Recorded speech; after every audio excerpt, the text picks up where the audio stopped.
Officer Nolan Pierce had expected the usual monotony on his midnight patrol: empty streets, the quiet rustle of pine needles in the wind, the occasional car cruising past, but nothing prepared him for the sharp, desperate cry that tore through the darkness around North Star Lake. It was a sound that didn't belong to the night, a frantic bark, full of panic and struggle, echoing off the half-frozen water. The lake's surface was deceptive, a sheen of ice at the edges hiding the black, frigid depths beneath.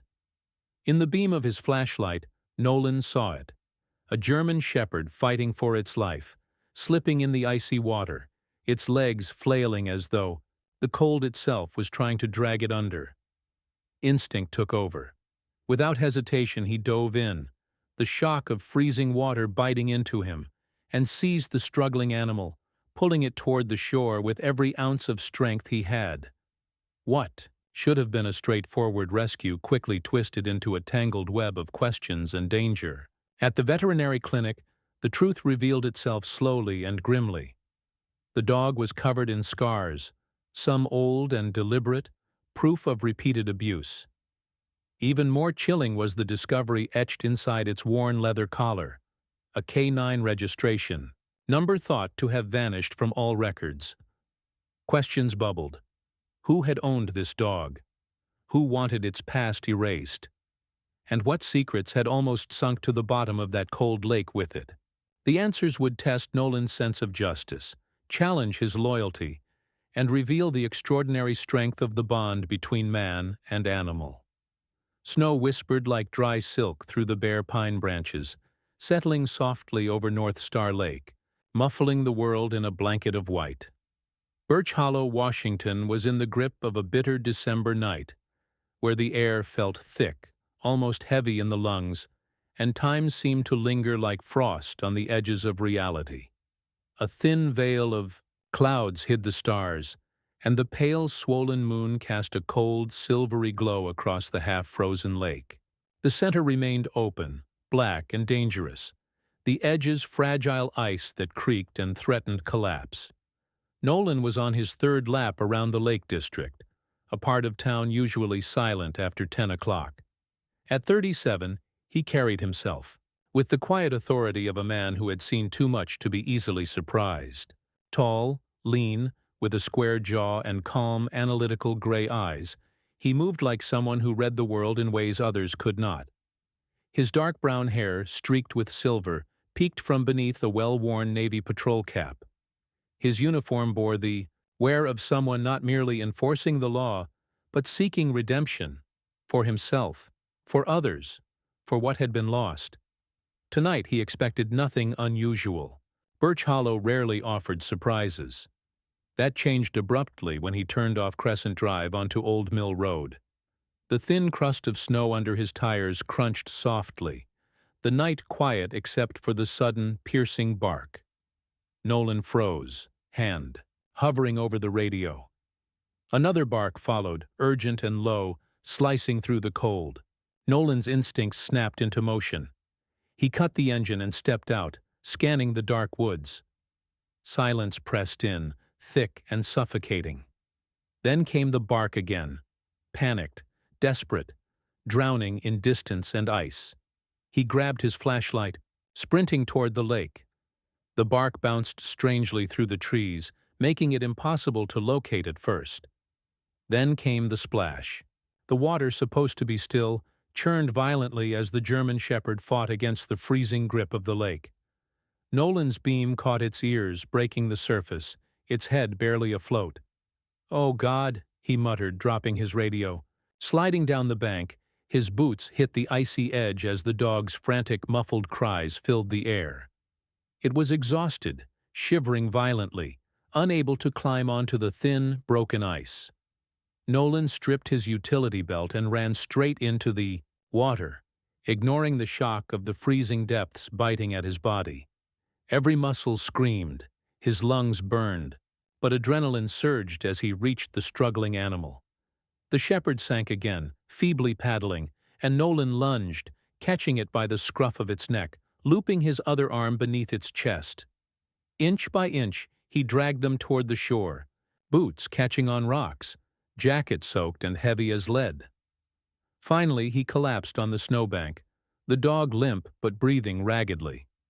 Wrapping it in his jacket, Nolan pressed his fingers to a fresh gash on its belly, feeling warmth, blood, life, and the scars that told a story of months, perhaps years, of abuse. At the cruiser, he wrapped the dog in an emergency thermal blanket, rubbing its ears, murmuring reassurance. "You're all right now, boy. You're safe. I've got you." The dog blinked once, faintly, but it was enough. Nolan radioed dispatch, voice tight with urgency. Unit 4. Badly injured dog pulled from North Star Lake, possibly abused. Heading to Birch Hollow Vet. Dr. Elise Moreno on standby. The reply crackled back, calm yet alert. "Copy, Officer Pierce. She'll be ready." The vet clinic was a sanctuary against the winter storm. Fluorescent lights flickered as Nolan carried the shivering shepherd inside. Wind and snow hissed against the windows, but inside, warmth and antiseptic offered relief. Dr. Elise Moreno, sharp-eyed and calm, met him at the door, already gloved and ready. Petite yet efficient, she moved with the quiet urgency born of years, of midnight emergencies. "Back room now," she commanded, leading Nolan to a treatment area scented with lavender and disinfectant. The exam began in silence. Elise's hands were firm but gentle, checking the dog from nose to tail, inspecting old scars, the fresh laceration on its belly, and a rib that had healed at an odd angle. "More than just this wound," she murmured. "Some of these injuries are months old. This dog's been beaten." Nolan's jaw clenched as he explained the scene at the lake. Tied, trapped in a half-submerged car, nearly lost to the cold. Elise's exhale was slow, deliberate. "He's lucky you found him," she said. "I'll stabilize him." Hypothermic, borderline shock, but responsive. Then came the collar. Leather, cracked, mud-stained, nearly blackened. Nolan noticed a faded imprint inside. Numbers.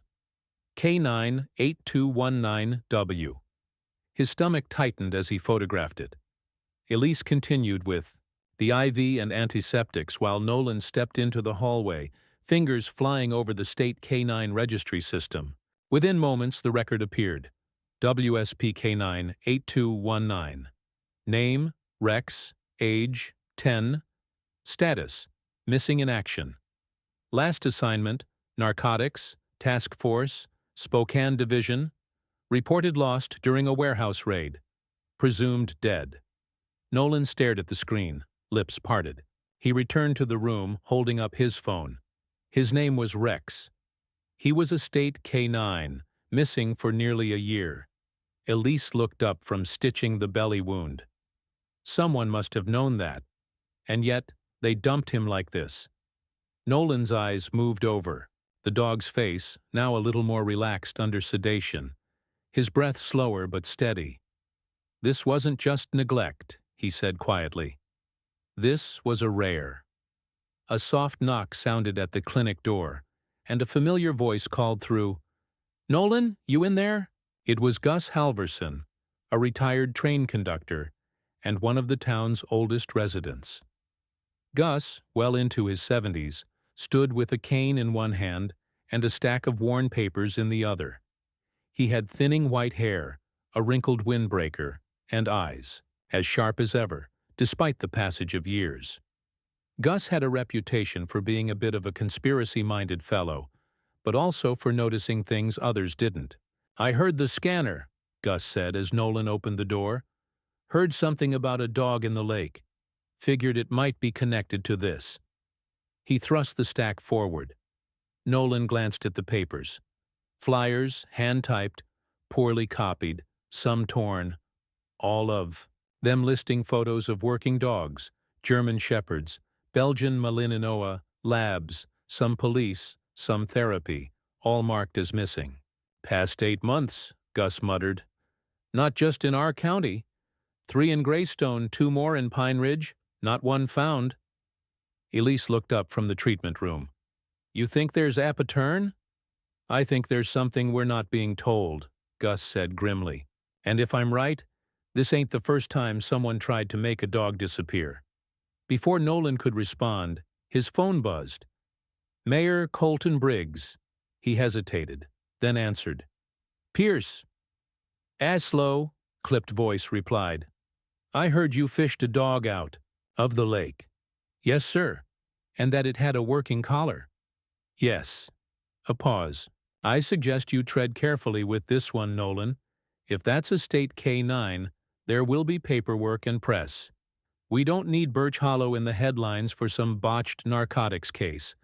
Quietly file a report, forward it to my office, and let the state deal with the rest. Nolan's brow furrowed. Sir, the dog was tortured due to drown. And now he's not, the mayor snapped. Let sleeping dogs lie. The line went dead. Nolan lowered the phone slowly, the heat rising in his chest. Elise watched him from the doorway, her face unreadable. He wants you to bury it, doesn't he? Nolan didn't answer, but his silence spoke volumes. In the next room, Rex stirred slightly on the table, his paw twitching. Elise stepped back in, adjusting the IV. Well, lucky for him, I'm not good at staying quiet. And neither, I suspect, are you? Nolan gave a small nod. Well, finish treating him, then we dig. By the following morning, the snow had settled like a blanket over the town of Grayford, muffling the usual sounds and giving the streets a strangely hushed atmosphere. Officer Nolan Pierce sat behind the wheel of his patrol SUV, the engine idling low. In the back, bundled in a thick wool blanket, the German shepherd rested, bandaged and silent, but alert. Elise had stabilized him overnight. The bruises, the stitches, the fever, they were real. But the spark in his eyes this morning was different, as if something had stirred. Nolan had started calling him Rex. You're not just any dog, are you? Nolan muttered, glancing in the rearview mirror. Rex's ears twitched. Nolan pulled up outside the precinct to log the K9 caller number into the system again. Still flagged as inactive, still listed as lost. He ran a background check. Last known handler, Officer Kyle Morton, deceased 3 years ago during a sting operation gone wrong. Rex had disappeared the same night. When Nolan returned to the vehicle, Rex sat upright. His ears perked at the sound of distant chimes, soft, metallic, and eerie, like a forgotten melody drifting through cold air. It came from the east side, toward the industrial outskirts. That was where the old train depot and abandoned warehouses lay. Nolan had passed by them 100 times. Nothing ever moved there. But Rex pressed his nose to the window, tail stiff, a low growl rumbling deep in his chest. You want to go somewhere? Nolan asked. Rex barked once short, decisive. The SUV rumbled through the icy streets, past shuttered shops and empty lots. Snow clung to the corners of corrugated roofs. Wind whistled through chain-link fences. They stopped, in front of a rusted gate barely hanging on its hinges. On one post dangled a string of wind chimes made from old bottle caps and spoons twinkling strange, out of place. Rex jumped down before Nolan could even clip on the leash. Rex, wait! But the dog didn't run. He moved with purpose, weaving between crates, sniffing along the edges of the warehouse. Nolan followed, his boots crunching in fresh snow. Behind the building they found a side entrance, half open. Rex hesitated at the threshold. The smell of mildewed oil oozed from within. Nolan drew his flashlight and sidearm. Inside the air was thick and cold. Wooden pallets were stacked to the ceiling. Crates, cages, torn burlap sacks. But the worst part was what hung on the wall. Shock collars, worn harnesses, bloodied leashes. Jesus, Nolan whispered. There were training logs, pages with diagrams, timing charts, photos of different dogs, all marked by numbers. Some had red X's. One folder, stamped with a paw print in faded ink, included what looked like transaction records, cash receipts, descriptions. Then, tucked behind a dented metal cabinet, Rex began scratching at the floorboards. Nolan knelt beside him. With some effort, they pulled up a panel revealing a hollowed-out crawl space beneath. Dozens of empty dog collars were buried there, some still bore names. Outside, the chimes clinked louder as the wind picked up. Nolan stepped back, bile rising in his throat. "How long has this been going on?" "Eustace?" He closed the crawl space. His phone buzzed. It was Mara Duval. "I heard what Elise told the mayor's office," she said. Her voice was firm, though threaded with concern. "Be careful, Nolan. This town doesn't like questions." Mara was 27, tall and freckled, with a ponytail that never stayed in place, and hands always cold from tending to animals in winter. She volunteered part-time at the clinic, often carrying more than her shift a load. Today she sounded different, more resolved. "I think I know someone you need to talk to," she continued. "A kid named Eli Anders. He lives down the road from me. Quiet boy, 12, keeps to himself. His dog vanished a few weeks ago. He hasn't stopped asking questions." Nolan jotted the name down. "You think it's connected? I think this whole thing's uglier than we realize." Back at the clinic, Elise was in the middle of a heated call when Nolan walked in. Her eyes flared behind rectangular glasses as she slammed the phone down. "That was someone from the mayor's office again. They're trying to stop me from filing the abuse report. Said I don't have sufficient grounds and I'm not authorized to escalate it to county level." Her jaw clenched. Elise Moreno was in her mid-30s, with dark curls pinned back messily, olive-toned skin, and then on-nonsense demeanor of someone who had seen too much neglect to stay polite. She'd moved to Grayford 5 years, ego hoping for a quiet rural practice, but she hadn't lost her backbone. "I'm not backing down," she said. "This dog wasn't just mistreated, he was tortured, trained with cruelty. Someone needs to answer for that." Nolan looked at Rex, who now sat calmly by the examination table, tail brushing lightly against the tile. "We found a warehouse," Nolan said. "Gear, files, logs. Enough to get someone indicted." Elisa's eyes widened. "That's big. Bigger than we thought." Nolan nodded. She stepped closer and placed a gentle hand on Rex's scarred shoulder. "You brought him back for a reason." Nolan nodded. "Now we just have to follow where he leads." The morning air in Pinebrook was brisk and sharp, the kind that smelled of pine and frost. Snow still lingered along the edges of sidewalks, and breath turned to steam with each exhale. Officer Nolan Pierce adjusted the collar of his Navy patrol jacket as he walked toward the precinct. His gray eyes carried a weight that hadn't lifted since the night he pulled Rex from the lake. Rex, the injured German shepherd with sable fur streaked with silver and a distinct scar across his hind leg, padded quietly at Nolan's side. Though still recovering, the dog had regained a determined spark in his eyes. His ears twitched at every sound, but it was a low growl that stopped Nolan in his tracks. They had just passed an alley near the back of the fire station when Rex's entire body stiffened. His nose rose, and he took several deliberate steps toward a rusting dumpster. Hanging from a nearby hook was a worn bite sleeve used in canine training. The padding was chewed and torn, still stained with old mud. Rex snarled low in his throat. Nolan knelt beside the dog. "You recognize that boy?" he asked quietly. Rex wed, then barked once, sharp and insistent. That afternoon, Nolan visited the old K-9 training facility on the outskirts of Pinebrook, now shut down for years. There, tucked in a dusty cabinet of outdated files, he found a name: Darren Cole.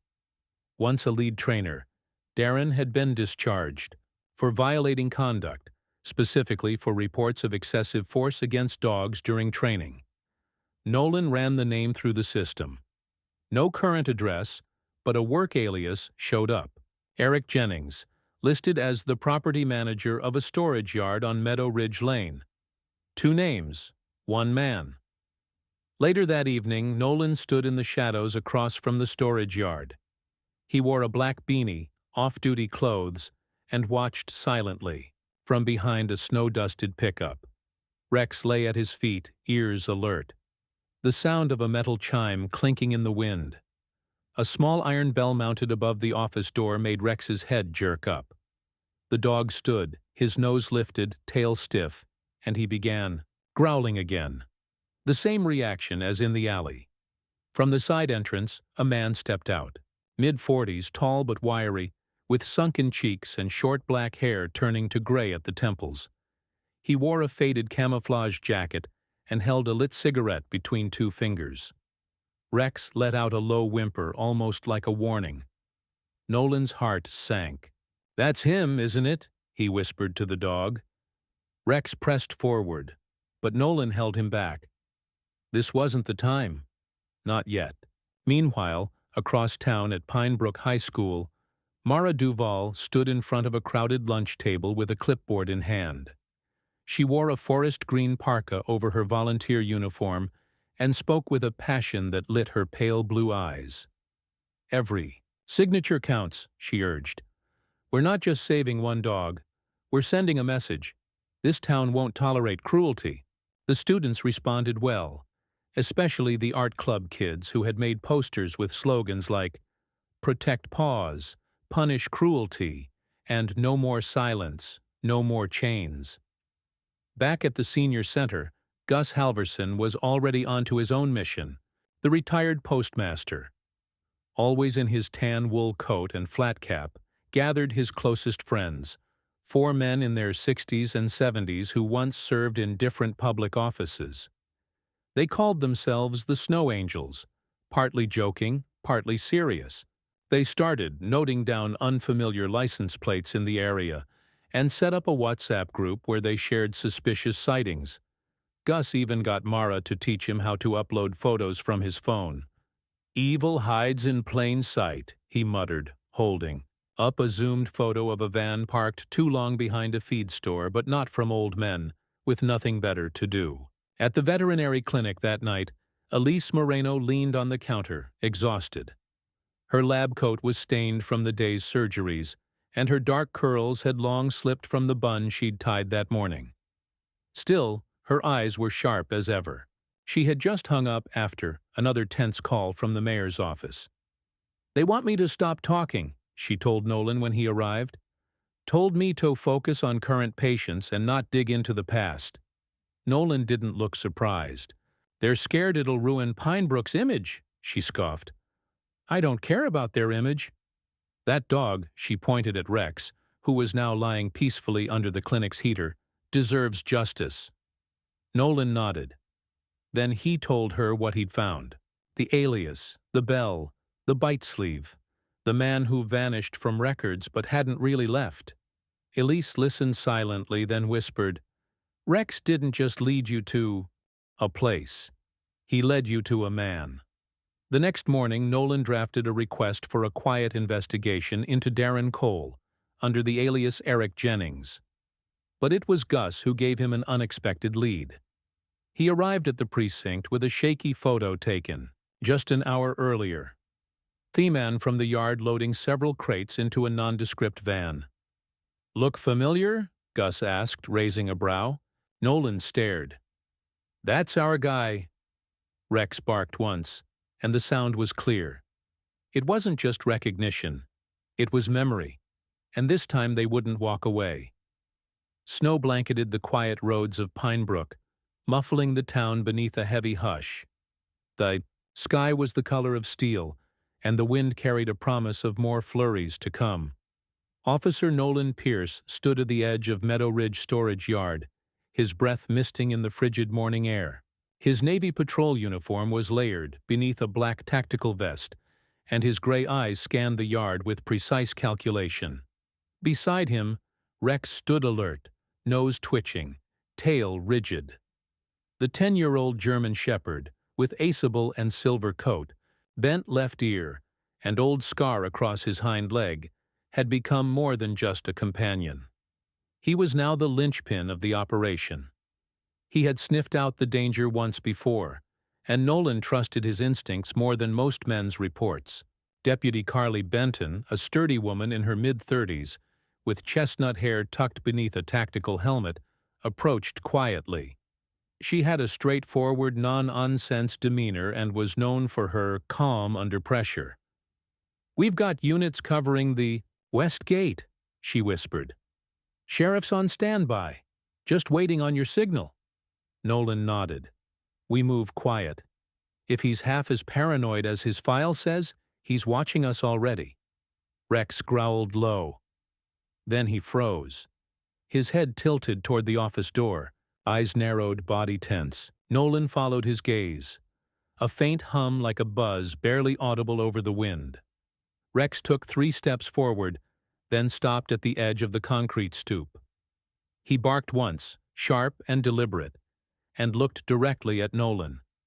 Without hesitation, Nolan raised a fist and signaled everyone to halt. He knelt and peered beneath the door frame. Thin wires, almost invisible, looped from the door hinge to a small metal box secured beneath the steps. "Tripwire," he muttered. Benton hissed between her teeth. "He rigged the entrance." "Rex caught it," Nolan said, glancing at the dog, whose tail swished once in restrained pride. Bomb squad was called. A small crew in bulky protective suits arrived, 20 minutes later, and carefully disarmed the setup. It had been crude, but deadly. An electrified trigger that would have surged through anyone who opened the door. "I guess we were expected," Benton remarked grimly. But now they had the upper hand. Nolan revised the entry point. Using the back window, they infiltrated the office quietly. Inside, the place was a mess. Stacks of papers, receipts, and torn-up dog training manuals littered the floor. A rank smell of smoke and decay clung to the walls. No sign of Darren Cole yet, but the trap had spoken volumes. He knew someone was coming for him. Later that afternoon, the clouds finally parted long enough for a pale beam of sun to slice through the snow-covered rooftops. At the Pine Brook Veterinary Clinic, the waiting room buzzed with soft conversation and the occasional bark. Elise Moreno, her white coat slightly wrinkled and sleeves dusted with fur, leaned against the counter reviewing a file. Her curls were pinned up in a loose twist, and a smudge of ink stained the side of her hand from earlier notes. The front door jingled open. A woman in her late 40s entered, bundled in a navy pica coat and wool scarf. Her eyes were kind but watchful, and she held the hand of a small boy, no more than 8. The boy's face was thin, cheeks pink from cold, and a knitted cap sat slightly askew on his head. "Mrs. Holloway," Elise greeted, smiling, "and you must be Eli." The boy nodded shilly, but said nothing. "He's been asking to meet Rex," the woman explained. "He's been through a lot, but he talks about the dog every day." Elise led them back to the recovery area. Rex was lying on a soft blanket beneath the heat lamp, eyes half-lidded. When he saw Eli, his ears perked. The dog stood slowly, legs still stiff from healing, and walked forward with quiet gentleness. Eli stopped, then reached out. His small hand. Rex lowered his head and nuzzled into the boy's palm with a soft sigh, his tail wagging slowly. Then he did something no one expected. He curled his massive body around the boy's legs and pressed his muzzle into Eli's side with an almost protective softness. Eli let out a giggle, small, surprised, but unmistakably joyful. The room seemed to glow. Mrs. Holloway turned away, brushing her eyes. Elise smiled. "Looks like they remember each other." Meanwhile, across town, Mara Duvall was leading another meeting inside the Pine Brook Community Hall. Her blonde braid was tucked beneath a red beanie, and her cheeks flushed as she tacked another printout onto the bulletin board titled "Voices for the Voiceless." She'd started calling the campaign Rex's Law. The idea was simple: create legislation to enhance animal cruelty penalties in their state, using Rex as the symbol of recovery, loyalty, and justice. Beside her, 2 high school seniors helped organize Thelatist box of printed flyers and petitions. One of them, a girl named Zoe, looked up. "Miss Duval, do you think the town will actually listen?" Mara didn't hesitate. "They already are. You just haven't seen it yet." She looked at the photo pinned on the wall. Rex wrapped in a thermal blanket resting beside Eli at the clinic. Sometimes it takes one dog to remind an entire town what it means to care. Back at the precinct, Nolan stood over a whiteboard filled with maps, time logs, and strings of red thread. He glanced at the updated report from the storage yard. Cole hadn't returned, but signs pointed to him circling the area late at night. And now, with the tripwire trap revealed, the silence was more telling than any sound. Rex lay beside Nolan's desk, eyes closed, but ears still twitching with every creak and click in the building. They were close. Nolan could feel it. And Rex, more than anyone, knew the scent of justice lingering in the snow. The morning broke with a pale bluish sheen over Cedar Hollow. The snowfall from the night before had eased, leaving a brittle crust of frost on every surface. The frozen canal that cut behind the old lumber yard shimmered like cracked glass beneath the filtered sun. Officer Nolan Reed stood near his patrol cruiser, eyes locked on a dark figure sprinting across the ice. Darren Cole, in his mid-40s, had a wiry frame that moved with surprising agility despite the winter boots. His greasy black hair stuck to his temples, and his patchy beard was frosted at the edges. He clutched a duffel bag tightly to his chest, panting, slipping, scrambling across the frozen canal. "He's heading for the North Woods." Nolan barked into his shoulder radio, breath steaming in the cold. But he didn't wait for backup. Beside him, Rex, the scarred, aging German shepherd with silver-streaked sable fur, growled low. His ears were up, his body tense. He didn't need a command. As Nolan gave a sharp nod, Rex surged forward. The chase had begun. Nolan followed, boots crunching through snow, eyes darting to the canal's brittle surface. "Easy, boy," he muttered. "Not the middle." That ice won't hold. Rex obeyed instinct rather than command. He ran along the safer edge of the canal, occasionally veering into the snowbanks and back, hurting Cole's path like an invisible boundary. The German shepherd's eyes never left the suspect. Cole looked back, wild-eyed. He spotted the dog, cursed, and tried to veer off directly across the middle of the ice. That was a mistake. A long, loud crack tore through the air. Cole skidded, nearly falling, and the ice beneath him spiderwebbed with fractures. "Stop!" Nolan shouted. "You'll fall through." Cole didn't listen. He pressed forward until Rex leapt into his path with a snarl, stopping short of the cracking center. The dog growled but didn't advance, standing just far enough to hurt the man. "Back toward shore." Cole hesitated. Another crack sounded, then a chilling sound, the subtle groan of ice flexing under pressure. Rex barked once short, sharp. Nolan arrived just in time to see Cole stagger back toward thicker ice.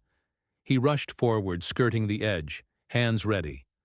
Cole dropped the bag and raised his arms, face pale. "I'm done," he gasped. "Call off the mud." Nolan holstered his sidearm and quickly cuffed the man. "He just saved your life, Cole." Rex trotted over, tail low but steady, watching the man with careful, unblinking eyes. Nolan gave the dog a firm scratch behind the bent left ear. "Good boy," he murmured. Back at the station, the evidence spilled out of the duffel bag. Inside, a thick notebook filled with dates, names, and prices coded, but decipherable. Dozens of names of stolen or illegally bred dogs, and beneath each, a shorthand for breeds and supposed destinations. One column was labeled simply Quarry. Deputy Amanda Clay, a sharp-eyed woman in her 30s with a non-nonsense demeanor, discovered a palm-sized chip scanner tucked into the side pocket. "And this," she said, holding up a ring of keys, "has a tag marked BQK. That's Blue Quarry Kennels, isn't it?" Nolan nodded grimly. "It was shut down a year ago, cited for violations. Cole must have reactivated it for his own trafficking network as they documented the items." Nolan gave Rex a small treat, something Elise had packed from the clinic. Meanwhile, the community's response had erupted. Inside the town library, the petitions Mara and her students had circulated were laid out on a long table, now filled with signatures. Over 2,000 names scrolled in pen, pencil, even crayon residents, students, tourists, local businesses. Mara Duval, the tall, freckled English teacher with auburn curls always half tied back, stood beside her students and pointed proudly at the growing stack. "This town isn't going to be silent anymore," she told the local reporter from Pineview Gazette. At Town Hall, Mayor Hensley, usually an aloof figure known for his perfectly parted gray hair and polished shoes, called a public address. His expression was unusually somber. "We commend Officer Reed's actions," he said, "and we support the humane treatment of all working animals in this town. Effective immediately, an investigation into unauthorized kennels will begin with full transparency." The crowd applauded. Mara exchanged a look of surprise with Gus Halverson, the elderly retired postmaster who led the Snow Angels watch group. He gave her a wink and a subtle thumbs up from across the square. At the end of the day, Nolan returned to his small cabin just outside the hollow's edge. Rex curled on a blanket by the fireplace, his scarred leg twitching as he slept. Nolan sat on the porch steps, coat still on, sipping coffee that had long gone cold. He glanced down at the collar still lying on the table beside him, the K9 number now etched clearly into his memory. "I don't know who you were before, boy," he murmured softly, watching the snow begin to fall again. "But I know who you are now." Inside, Rex stirred at the sound of his voice, but didn't rise. He was tired, but safe. The road to Blue Quarry Kennels was a snow-veiled ribbon winding through the pine trees north of Cedar Hollow.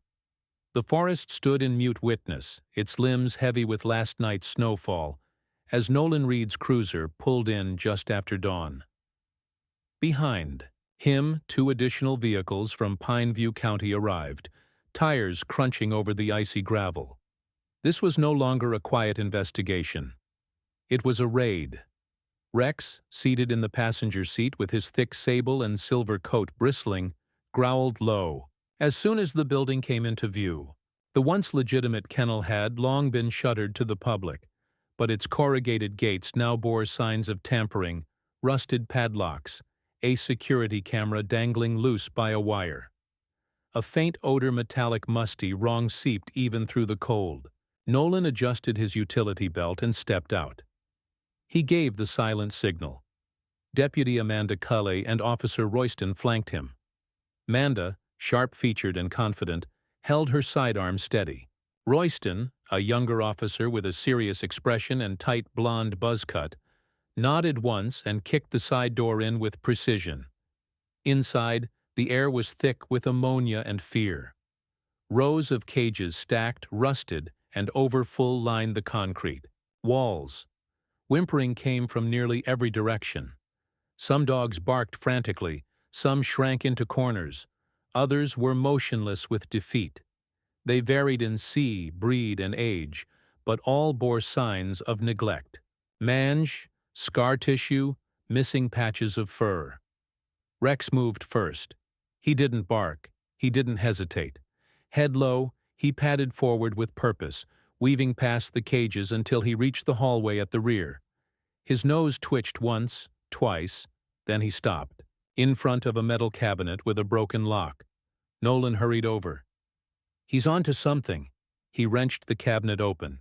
Inside were 2 large binders, several memory sticks, and a battered photo album sealed in a plastic sleeve. Amanda began photographing the evidence as Royston took inventory. Nolan flipped open the album and froze. The first page held a high-resolution image of a young German shepherd, alert and majestic, its left ear already tipped at a gentle fold. The caption beneath read, "K9 Unitaro, Cedar Hollow Regional Police. ID number A0112." Rex approached, sniffed the photograph, and gave a faint, barely audible whine. Nolan's voice was hoarse sorrow. "That's you, isn't it?" Rex sat back on his hunches, as if he understood the gravity of the moment. Nolan gently removed the page and examined the log behind it. Training records, deployment reports, a single injury log marked suspicious circumstance. Transferred before recovery. Arrow. Now Rex had not been retired properly. He had been taken. Amanda swore under her breath. They erased his identity, sold him off or dumped him after he got injured. Royston held up a USB stick. This was in a case labeled Transfers Confidential. Might have more names. Outside, volunteers had already begun to arrive. Mara Duval emerged from her beat-up green Subaru, her arms wrapped tightly around a cardboard box filled with pens and notepads. Her fiery red curls peeked out from under a wool beanie. Beside her, Eli Sandborn, tall, dark-skinned, and weathered.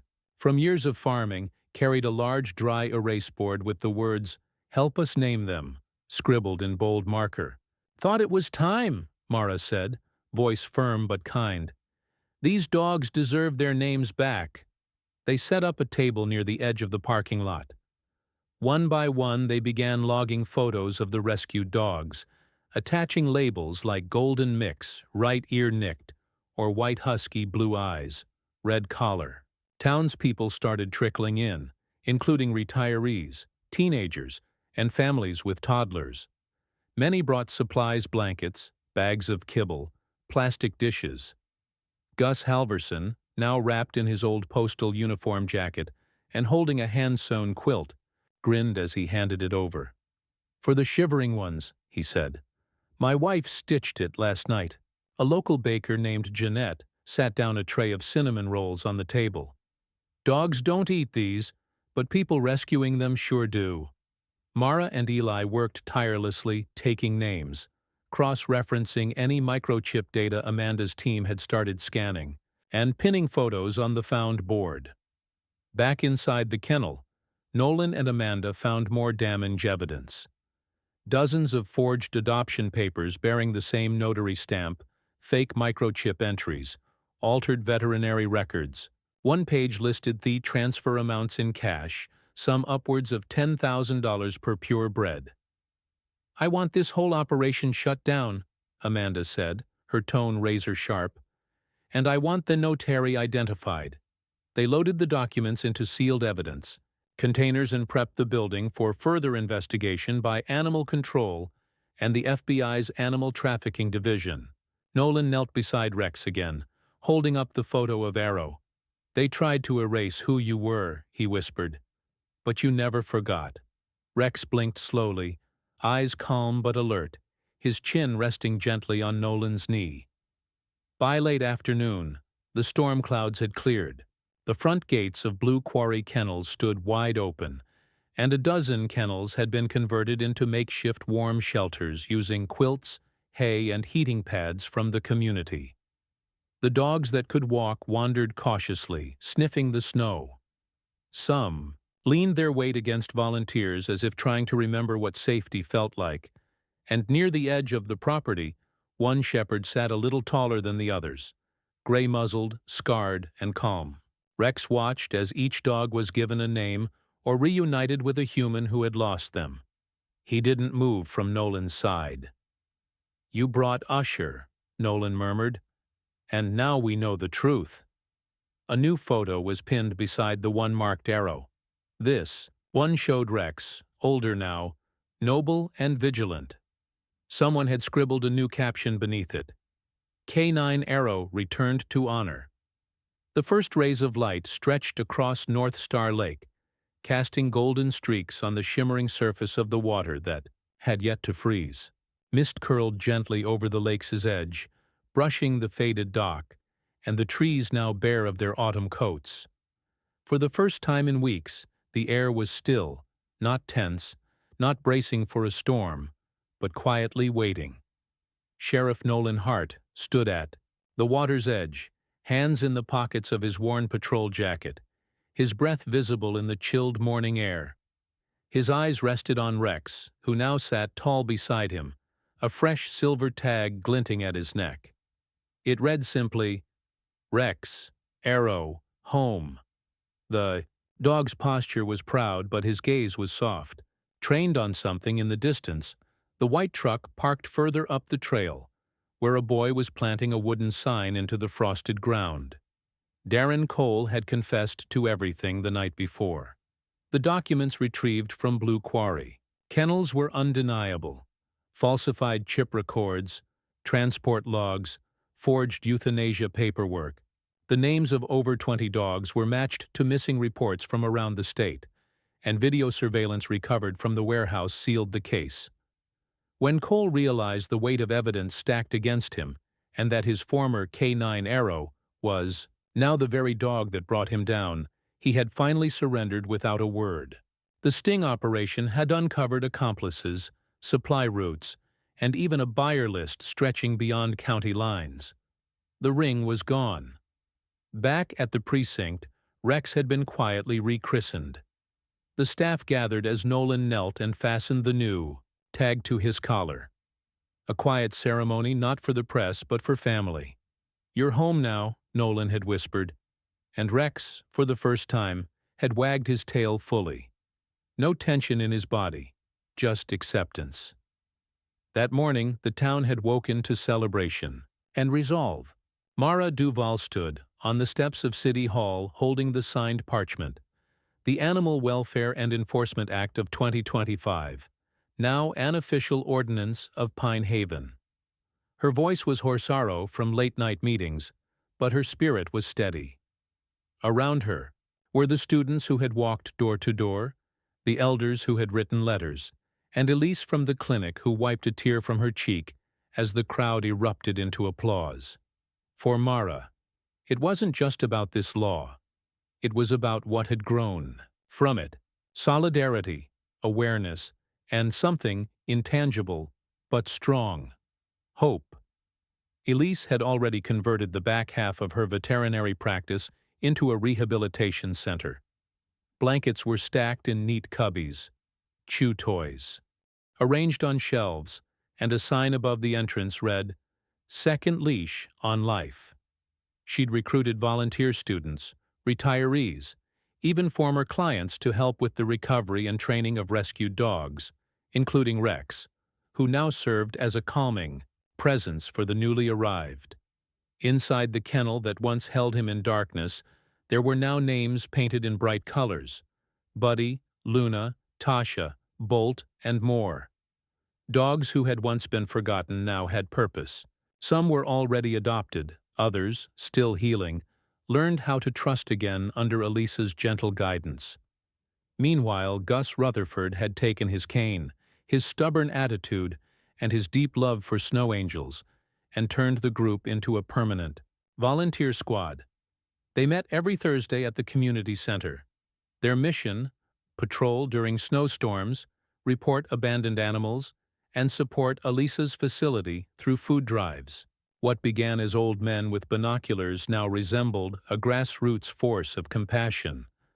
But perhaps the most powerful moment of the morning unfolded at the lake shore. Eli Miller, the little boy who once cried into Rex's affair in a sterile exam room, now stood proudly beside the sign he'd built with his new foster mother. The wooden plank was uneven. Letters carved by hand, painted in hopeful yellow. Dog Sanctuary, come home. He had placed it where Nolan found Rex, right by the spot where the ice once cracked and a life had nearly slipped away. Nolan watched Eli from a distance. He didn't interrupt. The boy had his arms wrapped around Rex's neck, whispering something. Rex stood still, his tail wagging gently, then licked Eli's cheek and nuzzled into his chest. The moment didn't need translation. It was a promise kept, a circle closed. Nolan turned to the town behind him. Families were gathering at the newly renamed North Star Rescue Park, where 17 dogs, each with a name and a story, were being introduced to potential adopters. Banners fluttered above the booths. Amaral, painted by local kids, showed Rex standing proudly on the frozen lake, surrounded by paw prints and shooting stars. He spotted Mara and Elise chatting with the mayor, whose earlier reluctance had given way to genuine praise. Gus was handing out hot cocoa and bossing around teens who tried to sneak extra marshmallows. The scene was imperfect, noisy, and beautiful. Rex returned to Nolan's side as if sensing it was time to move on. The sheriff knelt down and rested a hand on the dog's neck. "Ready to go home, partner?" Rex gave a quiet bark, his ears perked. As they walked back toward the cruiser, the town bell rang out noon. But for Nolan, Rex, and everyone who had fought for these forgotten animals, it felt like the beginning of something brand new.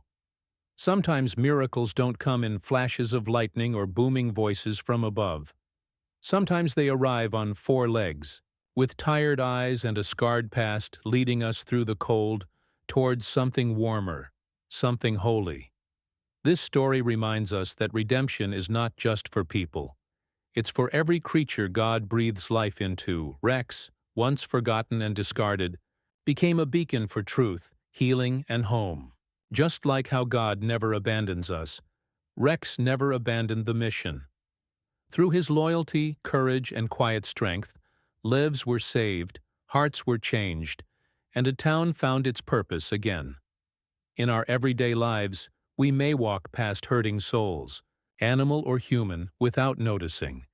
But sometimes the smallest act of kindness, the choice to look closer, to listen deeper, can become the spark of a miracle. So if you believe that even the broken can be made whole again, if you believe that God uses unlikely messengers to guide us home, if you believe in second chances in hope rising from the ashes, leave a comment below with the word Amen to show your faith. Share this story with someone who needs encouragement today. Subscribe to our channel for more stories that prove love never gives up. May God bless you, your family, and every soul still waiting to be found.